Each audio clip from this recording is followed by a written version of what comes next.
¿Qué tal? Muchas gracias. Nuevamente un agrado estar con ustedes el día de hoy. Reitero el agradecimiento al Club de Enfermeros por la invitación para el desarrollo de la sesión, la segunda parte de nuestra sesión de manejo de emergencias médicas.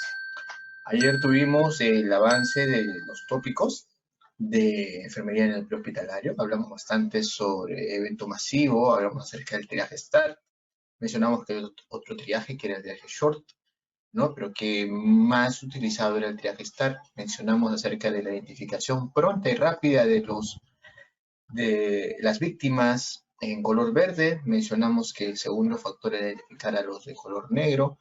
Y ya nos dábamos un tiempito para los amarillos y los rojos. Sin embargo, la evaluación por paciente no podía demorar más de 25 segundos. Entonces era un triaje extrahospitalario del cual hemos hablado el día de ayer extensamente. Hablamos acerca del riesgo biológico también, de algunos incidentes que hubieron en nuestro Perú con riesgos biológicos, no solamente con el COVID. Hablamos un poco también de epidemiología, ¿no? De seguimiento eh, a estos riesgos que pueden haber en ciertas comunidades donde el equilibrio se puede romper y tendríamos pues un problema epidemiológico con alcance biológico, ¿no? Hemos hablado también del traslado de heridos, de lo que es importante la protección del eje cabeza, cuello, columna vertebral. Hemos hablado también acerca de la importancia de la cantidad de rescatistas que puede haber para poder trasladar una herida, ¿no? Y hablamos también en cada uno de los ítems acerca de quemaduras, hemorragias, heridas, fracturas y complicaciones cardiovasculares, ¿no? La diferencia entre un infarto y un paro cardíaco, ¿no?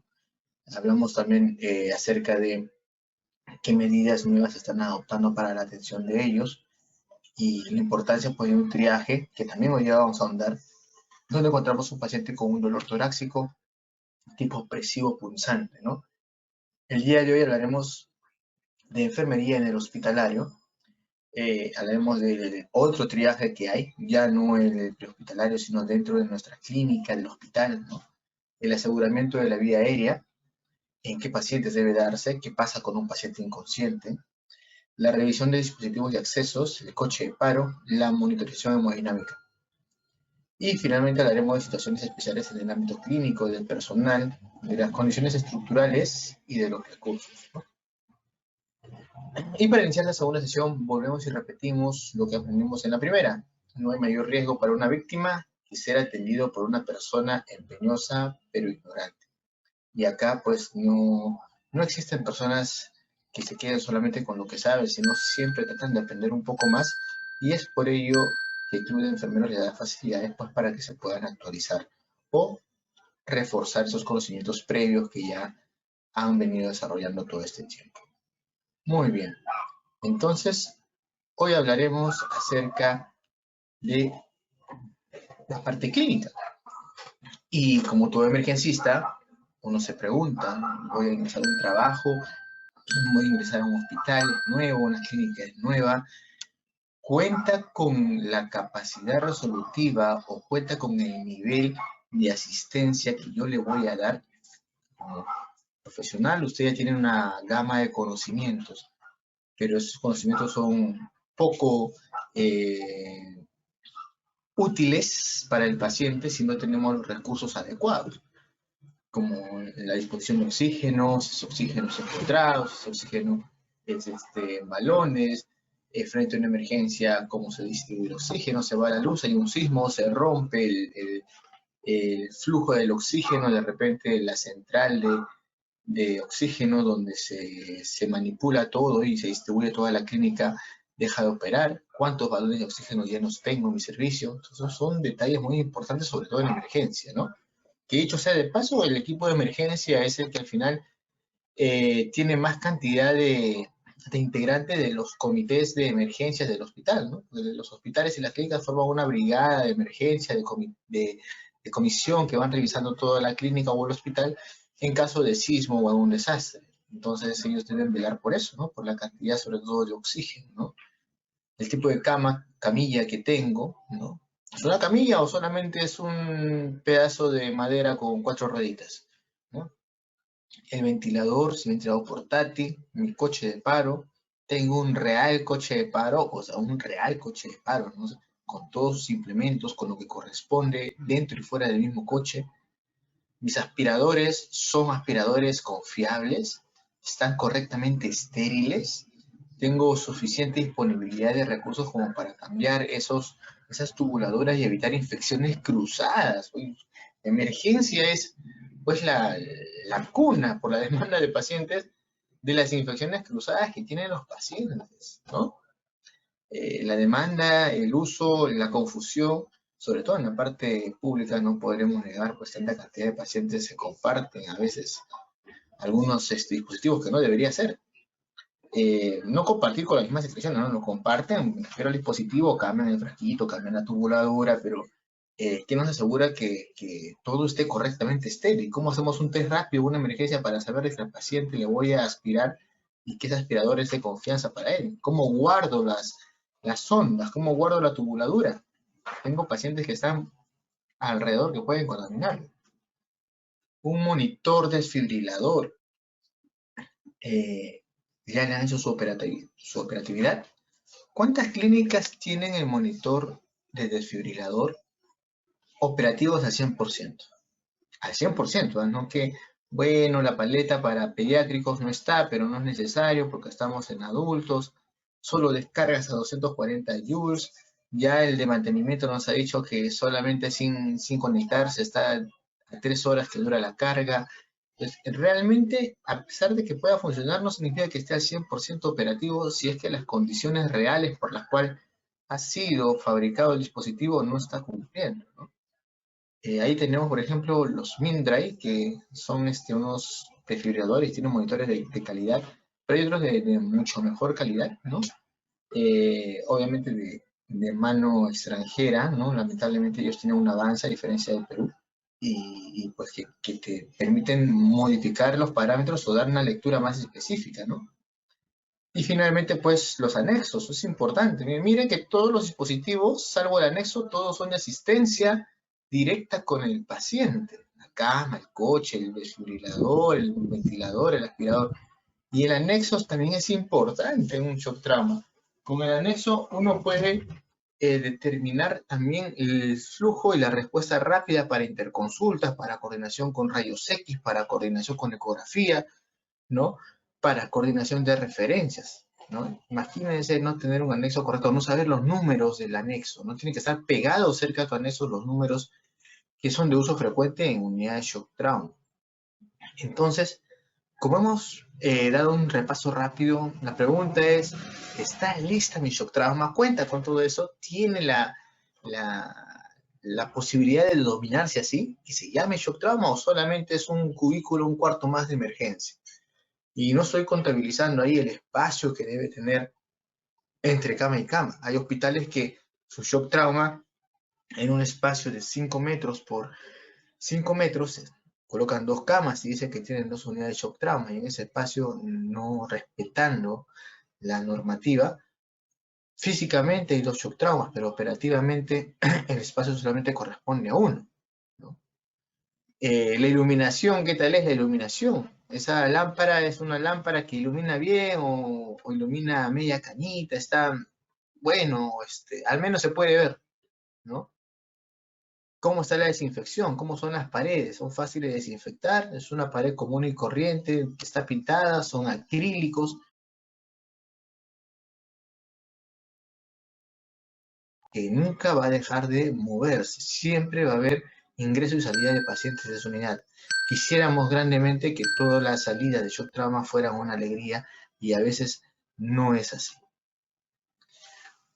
Organización justamente en la atención del shock trauma. Ya cuando tenemos un paciente, más allá de las habilidades que pueda tener un enfermero o una enfermera para la atención del shock trauma, tenemos que ver la distribución. No es que un solo enfermero, uno solo, va a hacerse cargo del shock trauma. Yo entiendo que hay una distribución que siempre se realiza en los hospitales o clínicas, pero en el caso del shock trauma, muchos no contemplan que no es un manejo único.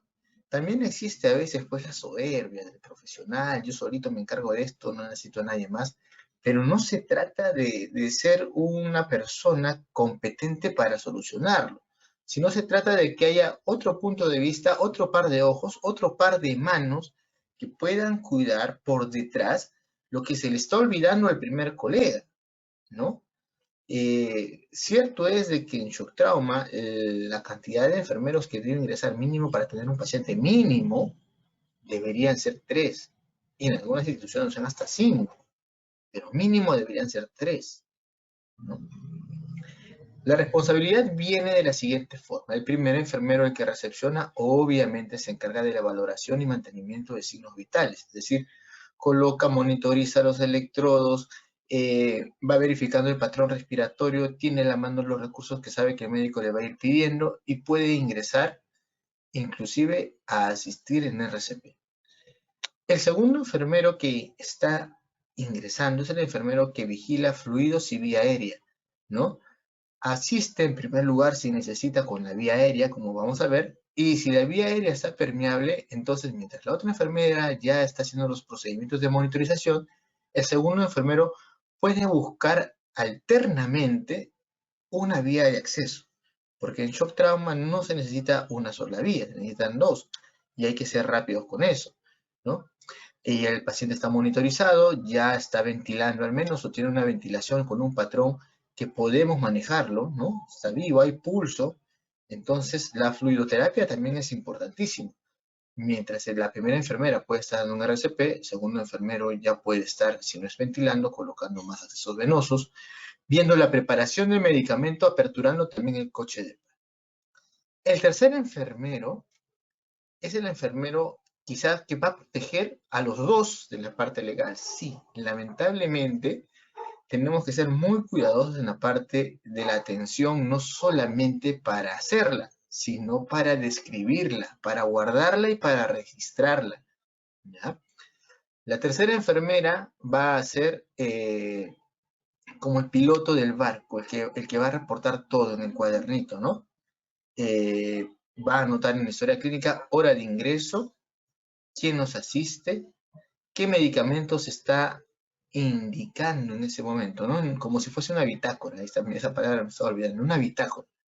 ¿Por qué? Porque también del lado de medicina existe la posibilidad que frente a las indicaciones orales pudiese haber alguna confusión y la enfermera, si fuese una sola, mientras está manejando se puede confundir, puede alterar o puede no escuchar adecuadamente la concentración del medicamento, porque obviamente está con una concentración mecánica, ¿no? Está con su mente pensando en la hemodinamia, mientras que la otra enfermera está pensando en la distribución del fluido o de la ventilación. Entonces, de las indicaciones médicas, ¿quién se encarga de registrar? Esta organización ha ayudado en muchos casos, estimados colegas, a poder salvaguardar la integridad profesional de una enfermera. Porque seamos sinceros, ¿no? Nosotros tenemos un código de ética, el profesional médico también lo tiene, pero para poder salir frente a una posible iatrogenia o un error que se presente, las indicaciones orales no tienen un sustento. No, yo le dije a la licenciada que le colocara metronidazol, no metamizol. Pero doctor, yo le escuché metamizol. No, me has escuchado mal, como has estado ahí solita y nadie te ha ayudado. Uy, entonces comienzan los problemas, ¿no? Shock trauma es un área que cuando llega hay movimiento. Y una enfermera que asiste en la parte del registro es vital. Se va a apoyar a tu otra colega. Tú deberías pensar siempre que tu colega va a ser tu ayuda, tu protección mientras haces las actividades. Porque sí existen indicaciones que posiblemente no se escuchen de forma clara o posiblemente no los haya dado, ¿no? Inclusive se puede colocar en la historia clínica que la enfermera sugiere de repente alguna actividad para que el médico le pueda prestar atención, porque la enfermera también valora, evalúa, ¿no? Da recomendaciones. Entonces, por ejemplo, si el paciente está con un mal patrón respiratorio y el médico indica que se quede en cánula binasal, pero doctor, el paciente está con, lo vamos a tomar AGA, todavía no llega el AGA y el paciente está con un mal patrón, no, con cánula suficiente, está saturando 97, 96. La colega que está anotando ahí, licenciada Juanita, sugiere a médico mayor soporte ventilatorio. Sugiere. Entonces la colega está asistiendo, ¿no? 3 de la tarde, Juanita sugirió, 3:30 de la tarde, paciente entra en paro respiratorio. El médico dirá, pongan, intúbenlo, ¿no? Pero ¿qué pasa? No, la enfermera no la ha cuidado bien, la enfermera no ha visto esto, no ha avisado a tiempo. Pero como Juanita, que estuvo en el registro, escribió en la historia la sugerencia, entonces se evidencia que ayudó a su compañera. Sugirió, evaluó, no mencionó que el paciente se encuentra inestable en modo respiratorio. Entonces podemos proteger a nuestros colegas, ¿no? Pero sola Juanita no lo iba a hacer. Iba a hacer Juanita, su palabra de Juanita contra la palabra del doctor. Por eso es importante que haya una enfermera que monitorice las actividades, que registre con hora y que efectivamente describa lo que está pasando. No es una labor menor, no está pintada, a veces se molesta, ¿no? ¿Qué estás haciendo acá? No estás ayudando en nada, estás escribiendo, pero esa escritura es vital, ¿no? El licenciado ingresa y valora al paciente, lleva rayos X, al regresar de rayos X informa de la placa, el médico no ve la placa. Hora de llamada al traumatólogo, 3 de la tarde. Y no avisan o están avanzando con otra cosa y se vuelve a llamar a traumatología a 3:30 de la tarde. Finalmente, el traumatólogo llega a las 4, ¿no? Perforación pulmonar por costilla, paciente entra a UCI por perforación pulmonar. Entonces, son condiciones en las que el registro de las horas puede evitar un problema al profesional. Por eso el tercero no es menos importante, ¿no? Competencias que tiene que tener, pues, la colega que va a estar en el área de enfermería. Tiene que ser una colega que tenga una visión de su entorno activa. Esa enfermera que está en shock trauma, que está en emergencia, debe saber si en el cajón algo le falta. No sé, ni siquiera lo ha contado, pero sabe, porque así no lo puso, así no lo guardó su turno. A la hora que entró a las 8, puso 3 cajones uno encima del otro, al mediodía encontró 2. Ni siquiera ha abierto los estuches. Alguien ha movido mi cajón. ¿Quién ha cogido el laringoscopio que estaba guardado arriba? Pero ¿cómo la enfermera sabe? Porque conoce y domina toda su área, ¿no?